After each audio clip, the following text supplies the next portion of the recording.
Okay, तो इस task में वो जस्ट कह रहे हैं कि आपने दो वेरिएबल्स लेने हैं और उनकी वैल्यूज़ को इंटरचेंज कर देना है। तो अब इसको इस तरह से समझते हैं कि जैसे आपके पास दो ग्लास हैं, ग्लास वन के अंदर ब्लू वाटर है और ग्लास टू के अंदर जो है ग्रीन वाटर है या येलो वाटर है। येलो कर लेते हैं। वन के अंदर ब्लू है और टू के अंदर येलो है। ठीक है, अब मैं ये चाहती हूँ कि वन के अंदर येलो आ जाए और ब्लू के अंदर जो है जो टू के अंदर है वो उसके अंदर ब्लू चला जाए। तो ये होता है इंटरचेंज करना। तो ये क्या फिजिकली या रियल लाइफ में पॉसिबल है? आप इसको कैसे करते हो? मैम इसके लिए हमें एक थर्ड क्लास की जरूरत होगी। Exactly exactly. एक थर्ड ग्लास लेना पड़ेगा। आप देखो ठीक है, एक थर्ड ग्लास लेना पड़ेगा। फिर हम क्या करेंगे अच्छा बेटी? फिर हम जो फर्स्ट वाला उसको डाल देंगे उसमें, फिर वो हम्म। जो फर्स्ट वाला वो रह जाएगा, उसके अंदर हम हाँ फार्मूला हाँ डाल लेंगे।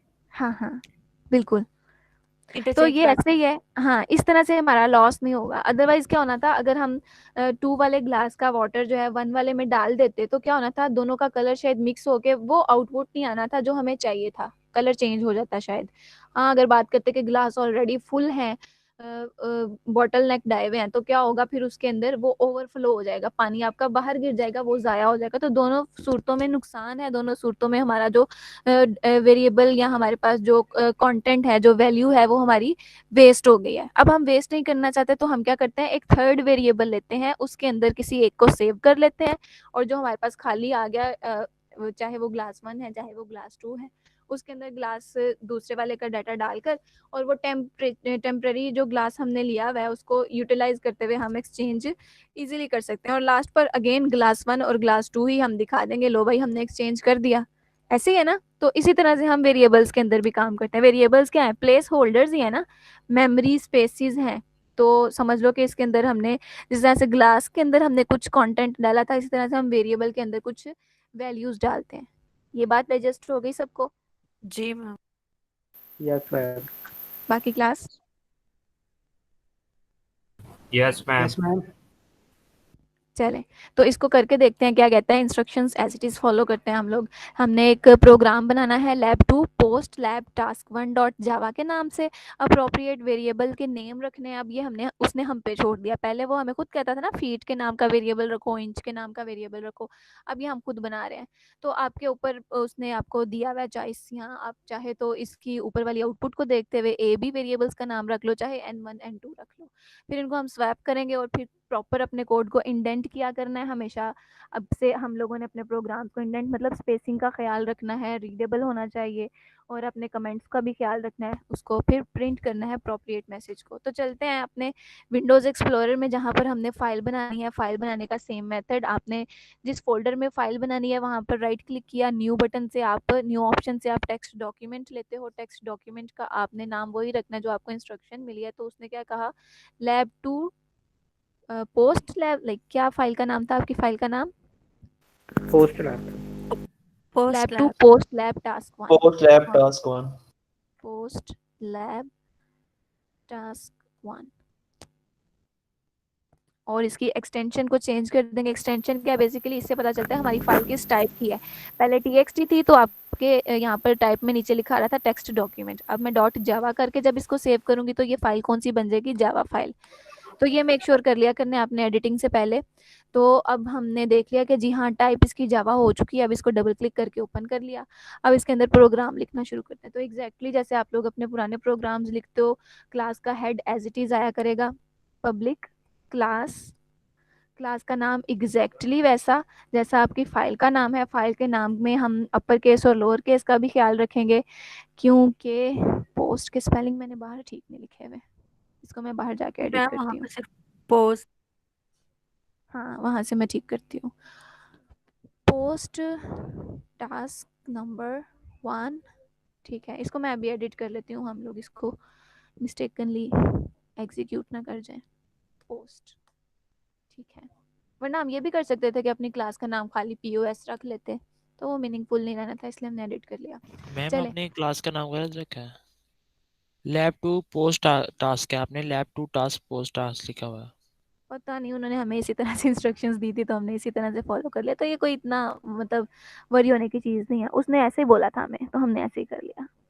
नहीं मैम, नाम में चेंजिंग आ रही है। अच्छा, पोस्ट लैब टास्क 1 मैंने लिखा, पोस्ट लैब 2 टास्क आपने लिखा है। जी मैम, ये ठीक हो गया। चलें इसको भी चेंज कर लेते हैं। अच्छा बताओ क्या नाम था, मुझे इधर आते आते ही भूल जाता है। Lab 2 post lab 2 post task, task lab task 1। Post lab task 1 ऐसे है। जी मैम ऐसे। Yes, ma'am. इसको इधर से ही उठाते हैं और बाहर रीनेम करके कॉपी कर लेते हैं। तो आप क्या करोगे, अपने विंडोज़ एक्सप्लोरर में इसी फाइल को रीनेम करोगे। रीनेम करने के भी दो तरीके हैं ना, माउस से एक बार क्लिक करते हो तो वो ब्लू हो जाता है, मतलब एडिट कर सकते हो। दूसरा तरीका आपके पास क्या है, आप इसके ऊपर राइट क्लिक करते हो और यहाँ से रीनेम से कर लेते हो। तो अब नेम ठीक हो गया, lab 2 post lab task number 1। तो ये हमारी जावा फाइल में हमने ये जो चीज़ बनाई है, ये क्या है, क्लास का हेड है। क्लास का हेड बना लिया। तो क्लास की बॉडी जो है हम कहाँ से स्टार्ट करेंगे। अच्छा अब मैं ना कुछ इंटेंशनली एरर्स करूंगी, आप लोगों ने मुझे कहना है कि मैम ये आप गलत कर रही हैं, ठीक है, ताकि मैं आप लोग को भी जी वेरीफाई कर लूँ कि आप लोग पिक कर रहे हो चीज़ों को या नहीं।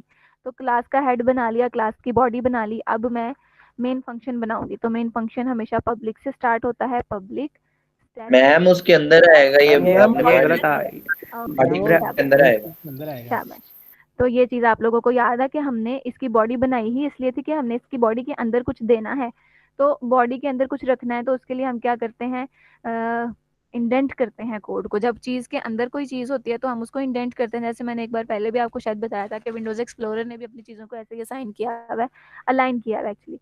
स्टडी स्टफ के अंदर जो फोल्डर्स है उसमें थोड़े से राइट करके बताए हुए हैं, तो हम भी अपने कोड को इस तरह ही लिखते हैं। तो अगर हमने उसके अंदर लिखना है तो हम क्या करते हैं, टैब बटन प्रेस करते हैं तो वो कुछ स्पेस छोड़कर आगे चला जाता है। तो हम यहाँ से अगली जो है इंस्ट्रक्शन या अगला जो कोड है वो लिखना शुरू कर देते हैं। Public static void static void main ma'am, main का मेन का छोटा एम। मैम मेन का एम छोटा होना है। ठीक है, शाबाश। क्योंकि ये केस सेंसिटिव है तो ये मेन को रिकॉग्नाइज नहीं करेगा, कहेगा कि जो मेरे पास मेन है वो लोअर केस में, अब जो तुम लिख रहे हो वो सिंबल मेरी डिक्शनरी में नहीं है। इसी तरह का एरर देता है ना, सिंबल नॉट फाउंड टाइप का। जी मैम। Yes ma'am.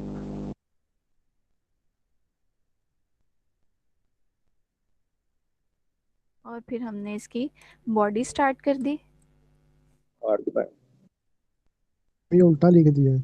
जी मैम।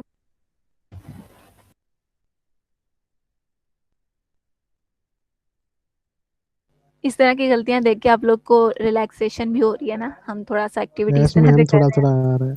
हाँ, यस मैम। इसको खुद भी प्रैक्टिस किया करो। और उस वक्त तो चलो कोई आपको बताने वाला नहीं होता, फिर तो आपको कोड जब कंपाइल कर रहे हो तो तब बता रहा होता है ना। तो ऐसे मजा आ रहा है कि हम फौरन फौरन ही चीजों को डिटेक्ट कर रहे हैं।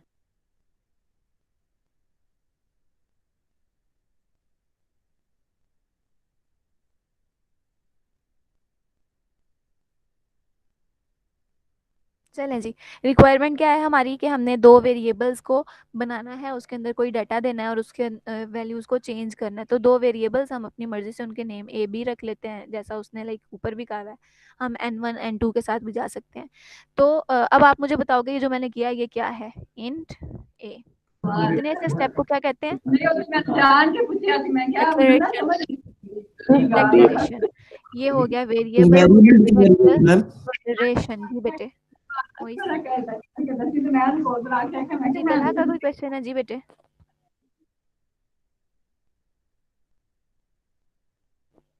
कोई क्वेश्चन है बेटे? Oh ma'am. Okay.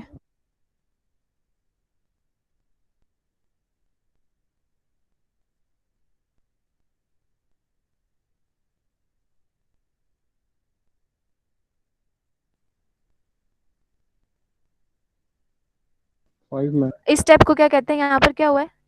Variable initialisation.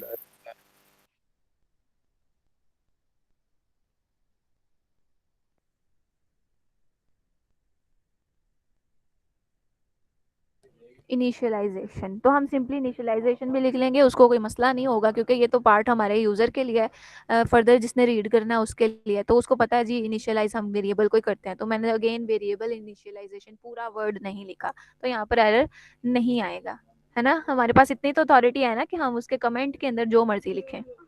जी मैम। Yes ma'am.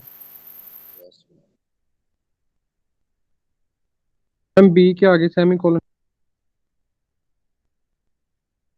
हाँ, अगर हमने डिक्लेयर करना होता तो हम सिंपली यहाँ पर सेमीकोलन दे देते। अगर हमने डिक्लेयर भी इकट्ठा करना है और डिफाइन लाइक उसकी वैल्यू भी इकट्ठे देनी है तो इसको क्या कहते हैं? आईसीएस वाले बताएं। Variable definition. डेफिनेशन वर्ड हम कुछ बच्चों के लिए शायद नया होगा। तो डेफिनेशन क्या होता है? लाइक आप लोग इंटर और मैट्रिक में बात करते थे ना कि डेफिनेशन के फुल मार्क्स तभी मिलेंगे जब आपने स्टेटमेंट भी लिखी हो, फॉर्मूला भी लिखा हो, सिंबल भी लिखा हो, यूनिट भी लिखा हो, तो ये सब चीजें। तो जब सारे पैरामीटर्स कंप्लीट हो जाते हैं तो फिर उसको डेफिनेशन कहते हैं। फर्स्ट पैरामीटर उसकी डाटा टाइप, सेकंड पैरामीटर उसका जो है वेरिएबल नेम। जब ये दो चीजें सिर्फ होती थी, सिंपली जब हमारे पास वेरिएबल का नाम और उसकी डाटा टाइप होती है तो जस्ट हमारे पास इसको क्या कहा जाता है? Variable declaration. लेकिन जब हम इसके अंदर कोई वैल्यू भी असाइन कर देते हैं उसी स्टेप के अंदर तो उसको वेरिएबल डेफिनेशन कहते हैं, है ना। डिफाइन कर दिया मैंने, उसका डाटा टाइप भी बता दिया, उसका नाम भी बता दिया और उसकी लिटरल वैल्यू भी बता दी। तीनों parameters complete, now this is variable definition.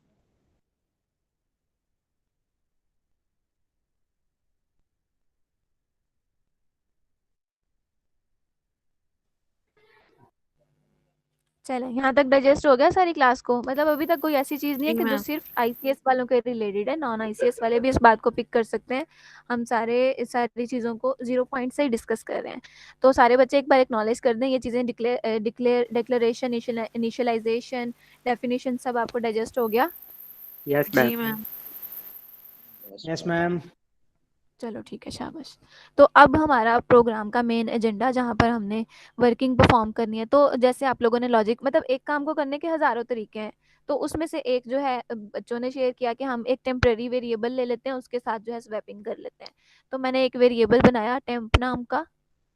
तो चाहो तो इसको अभी वैल्यू असाइन कर दो, चाहो बाद में कर देना। तो टेम्प के अंदर हमने क्या करना है, किसी एक वेरिएबल की वैल्यू इसमें डालनी है ताकि वो हमें खाली मिल जाए। खाली तो एक्चुअली नहीं होता, वो एक्चुअली उसकी वैल्यू कहीं और हमने सेव कर ली, फिर वहां से डिलीट भी हो जाए तो इट्स ओके। जैसे हम अपने मोबाइल फोन की पिक्चर्स को बैकअप करते हैं, हमने लैपटॉप में कर ली तो मोबाइल में तो फिर भी रहती है ना। तो फिर अगर उसको हम रीराइट कर लें, लाइक हमारे पास मेमोरी थोड़ी है तो हम उनको डिलीट करके अगली डाल देते हैं। तो ये उस तरह की चीज है। तो मैम एक ही जैसे हम वैल्यू। मैम जैसे हाँ हम जी। दो वेरिएबल्स को अगर ऐड करते हैं प्लस उसके लिए हमें थर्ड चाहिए होता है सम, बिल्कुल, उसमें हाँ। सिमिलरली हाँ, ठीक है। तो अभी मतलब अब यहाँ पर टेम्प वेरिएबल के अंदर कोई एक वेरिएबल डाल देते हैं, तो एक ही वैल्यू डाल देते हैं। अब यहाँ पे पता है क्या हुआ?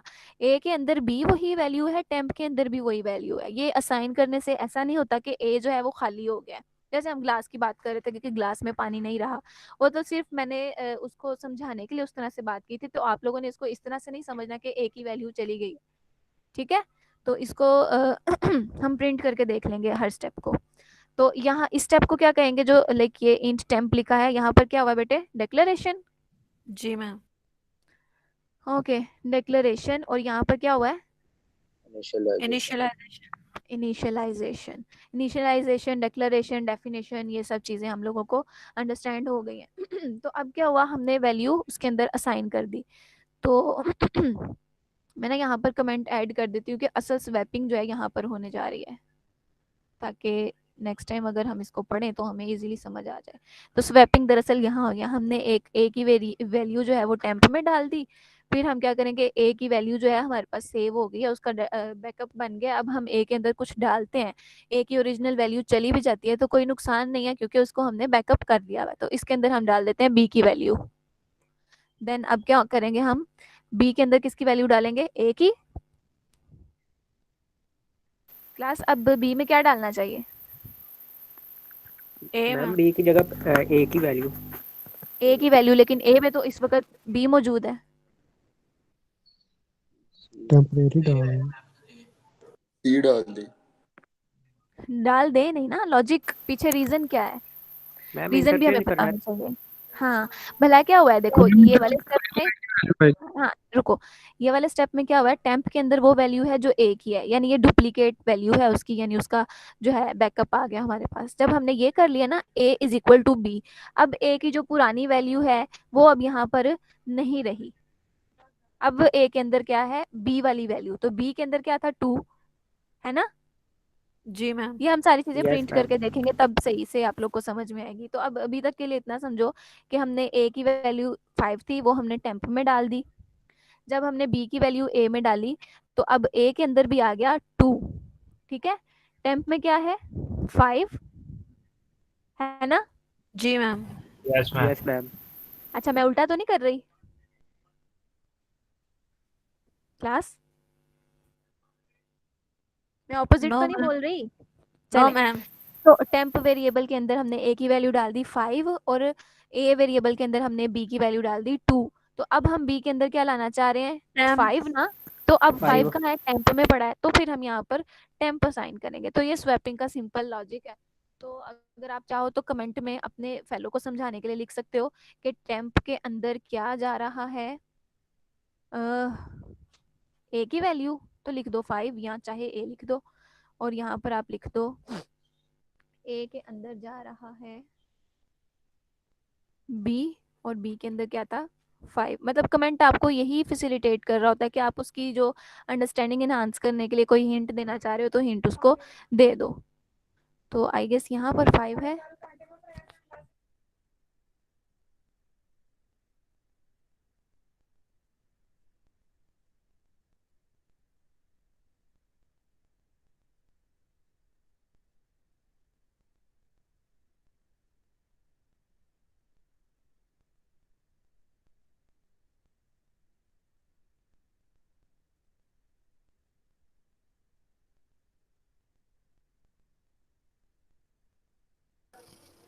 मैम आपकी आवाज नहीं आ रही। बेटे मैं खामोश हूँ, एक्चुअली पीछे नॉइज है तो इसलिए। अभी आप लोगों को स्क्रीन तो विजिबल हो रही है ना, इसको as it is yes copy ma'am. करें। बाकी इसकी जो एक्सप्लेनेशन है वो मैंने साथ साथ आपको बता दी है, और कमेंट में भी मैं बेसिकली एक्सप्लेनेशन ही लिख रही हूँ।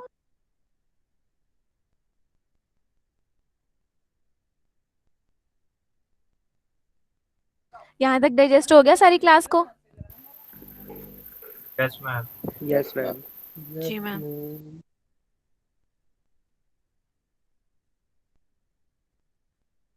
यानी हमने अपने वेरिएबल्स को डिक्लेयर, डिफाइन और इनिशियलाइज भी कर लिया और वैल्यूज को एक्सचेंज भी कर लिया। लेकिन अब हमारे कोड की या हमारे प्रोग्राम की रिक्वायरमेंट क्या थी, हमारी वैल्यूज जो है हमें बिफोर स्वैपिंग भी दिखाओ और वैल्यूज जो है आफ्टर स्वैपिंग भी दिखाओ। तो ये स्टेटमेंट्स कहाँ कहाँ आएंगी, अब ये वहाँ system dot out print L N की लाइन्स जो है स्टेटमेंट्स लिख देते हैं। तो बिफोर स्वैपिंग जो है मतलब इस वाले प्रोसीजर से पहले, है ना।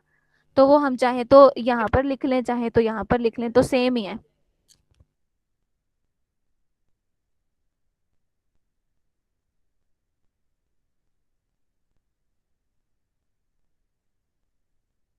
डबल ओ मैम लिखा गया आपने मैम। आउट डबल ओ लिख दिया आउट। शाबाश। तो फिर इससे भी उसने एरर हमें देना था कि ये वाली जो सिंबल है ये मेरी डिक्शनरी में नहीं है, तो उसने एरर रखकर आपको यहाँ पर बता देना था कि मुझे इससे मसला है।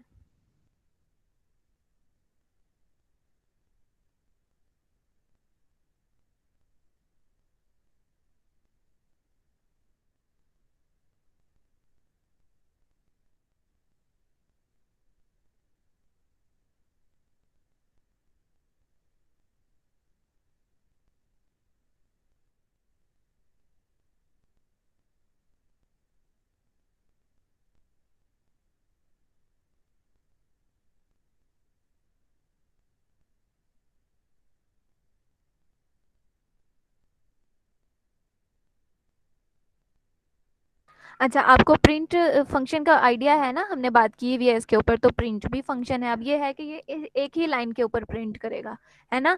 तो अगर हमें अगली लाइन को अलग स्टेटमेंट पे शो करवाना है तो उसके लिए क्या करेंगे हम, एल एन यूज एल करें। L N N. हाँ, अगर हम प्रिंट के साथ एल एन लिख देते हैं वो भी ठीक है, लेकिन मैं कह रही हूँ अगर मैं प्रिंट फंक्शन के साथ ही जाना चाह रही हूँ तो मैं उसके अलावा कौन सा वे है अगली लाइन पर लेकर जाऊँ। Backslash N. बैकस्लैश एन हमारे पास एस्केप सीक्वेंस है, उससे हमारा जो कर्सर है, जो पॉइंटर है, वो अगली लाइन पर चला जाएगा। तो चाहो तो आप ये चीज यहाँ लिख लो, चाहो तो प्रीवियस लाइन के एंड पर लिख लो, कर सकते हैं ना हम। तो ये वे कर लेते हैं जो हमने पहले।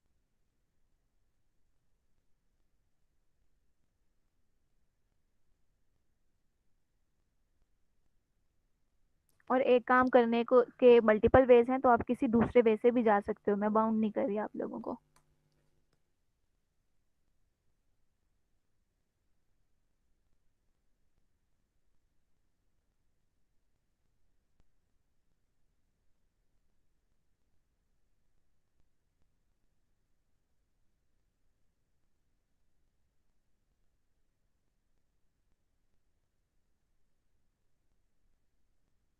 आप लोग भी इसको कॉपी पेस्ट करके ही उठा रहे हो ना, तो ये मेरा क्विकली कंप्लीट हो गया। तो मैंने बिफोर स्वैपिंग भी दिखा दिया, आफ्टर स्वैपिंग भी दिखा दिया। तो आप लोग इसको कर चुके हो या अभी इसी को ही शो करूँ आपके सामने? Just 1 minute, ma'am. Not.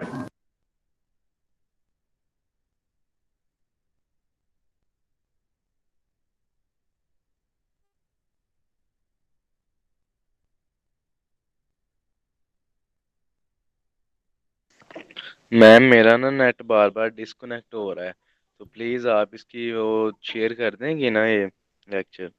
जी सुभाना, आपसे पहले भी कहा है मैं शेयर करूंगी लेक्चर। नहीं वो ये टास्क है 7 था ना, ये टास्क 8 था, उत्तर सारे ही इसलिए शेयर मैं करूंगी, पूछ डोंट वरी। मैं सारी रिकॉर्डिंग शेयर करूंगी, रिकॉर्ड इसीलिए कर रही हूँ कि मैं वो शेयर करूँ, और आप भी जी इसी तरह मैम। शेयर होंगे अब। जी जी मैम।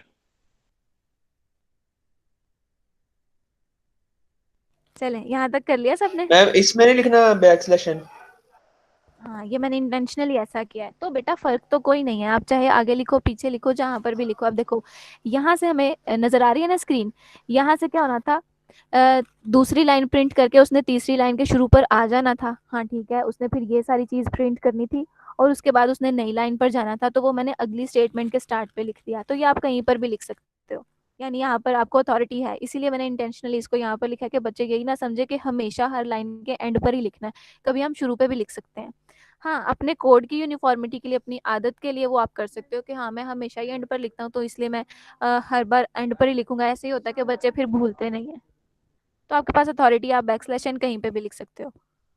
आउटपुट देख लेंगे, मैम मजीद मॉडिफाई करना पड़ेगा तो हम फिर डाल लेंगे बैकस्लैश एन, कहीं और भी डाल लेंगे अगर जरूरत पड़ी तो। मैम ऊपर एक ही वैल्यू के साथ नहीं एलन लिखेंगे, ब्लैक बैकस्लैश कहाँ पर? यहाँ? इसके ऊपर वाली लाइन में। यहाँ? हाँ, भला क्या होना था, एक ही वैल्यू प्रिंट करने के बाद जहां पर कर्सर ने रुके होना था ना, तो उसने फिर अगली स्टेटमेंट पढ़नी जब शुरू करनी थी, उसको शुरू में ही प्रिंट एल एन मिल जाना था, सॉरी बैकस्लैश एन मिल जाना था। तो उसने अगला लफ्ज लिखने से पहले ऑटोमेटिकली अगली लाइन पर आ ही जाना था। तो अब यहाँ पर ये हुआ कि हमने उसको एंड पे नहीं बताया, अगली के शुरू में कह दिया, नेक्स्ट लाइन के शुरू में कह दिया, तो उसने चले ही जाना नेक्स्ट लाइन पर। मतलब ओके ये मैम। कोई हार्ड एंड फास्ट रूल नहीं है कि आपने इसी पोजीशन पे बैकस्लैश एन लिखना है, इसीलिए मैंने इसको कहीं और लिखा कि बच्चे इसके ऊपर बाउंड ना हो जाए।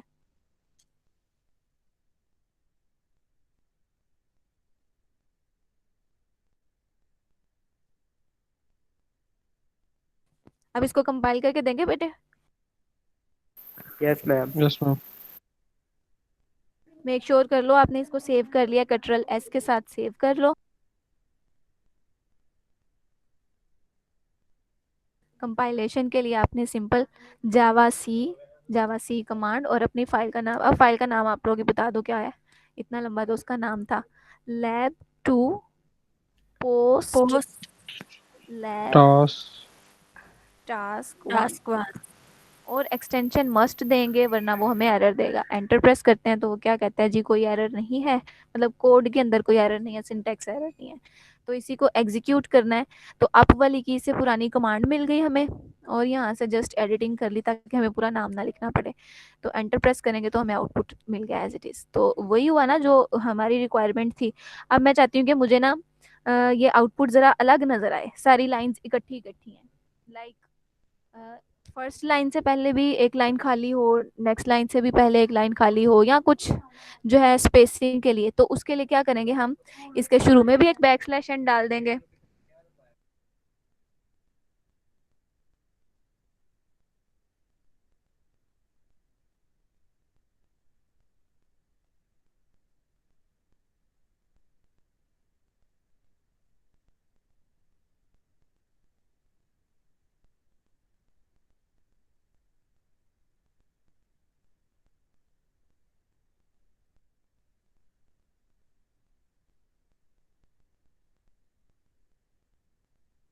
ठीक है, ये चीज डिफरेंट तो नहीं थी?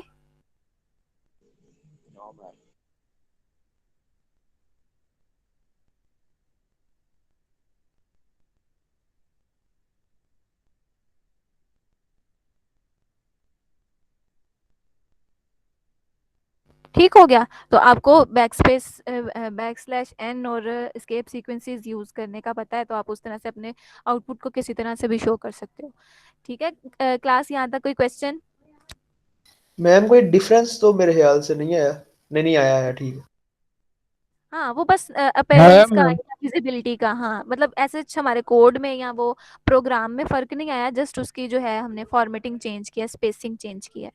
कुछ बच्चे या कुछ लोग ऐसा करते हैं कि ऊपर नीचे ना डॉट डॉट लगा देते हैं, वो अलग सा डब्बा लिखा हुआ नजर आता है। तो ये डिपेंड करता है आप लोग किस तरह से अपनी चीज़ों को विजिबल करते हैं। इसके अलावा कोई क्वेश्चन, फिर मैं ये रिकॉर्डिंग ऑफ करूं तो अगले लेक्चर लाइक बाकी मैम एक रिकॉर्डिंग। दफा वो जो वो जी सर। लाइंस, मतलब कि ये आंसर के ऊपर नीचे जो वो जो लाइंस आती हैं, वो जो आप कह रहे हैं डब्बे शब्बे, क्या ख्याल है वो कैसे आएंगे? ये वो एक दफा बता दें मैम कैसे आते हैं। कैसे आते हैं आप लोग का क्या हिंट है? मतलब मल्टीपल वेज है, तो आप लोग अभी तक जितने आप लोगों ने सीखे हुए हैं उसके अकॉर्डिंग किस तरह से लेकर आओगे?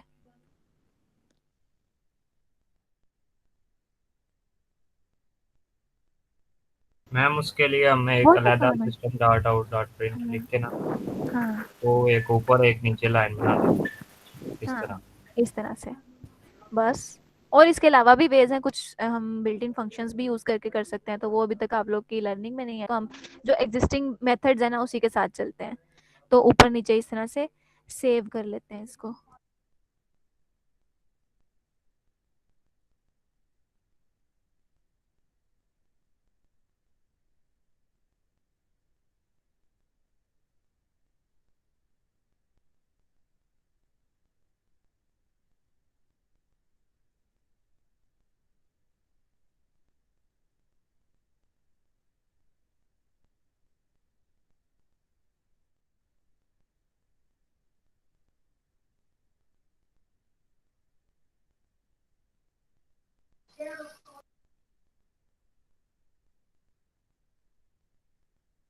ठीक हो गया? कर दें बस इसको अब वाइंड अप? कोई अभी मजीद question? No ma'am. No ma'am. चलो ठीक है, शाबाश। इसको मैं शेयर कर दूंगी, इसको देख लीजिएगा। अगर आप साथ साथ नहीं कर पा रहे हैं या किसी का कोई अंडरस्टैंडिंग इशू है तो इसको बाद में आप आराम से देखोगे तो बाकी भी चीज़ें समझ आ जाएंगी। मजीद अगर समझ में ना आए तो मुझे ईमेल करना विद प्रॉपर सब्जेक्ट, सब्जेक्ट लिखा होगा तो फिर प्रॉपर आंसर भी आ सकेगा। Excuse me ma'am. जी हेलो बेटे। यस यस, क्या कह रहे हो? मैम, ये इशू आ रहा है, एरर फिर आ रहा है एक। हाँ मुझे एरर बताएं, रीड करके बताएं या स्क्रीन शेयर फाइल करनी नॉट है? अच्छा ठीक है।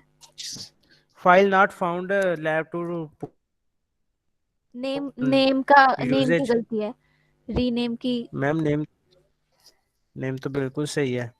अच्छा चलो स्क्रीन शेयर करो, फिर मैं उसको ठीक करवाती हूँ। Okay ma'am.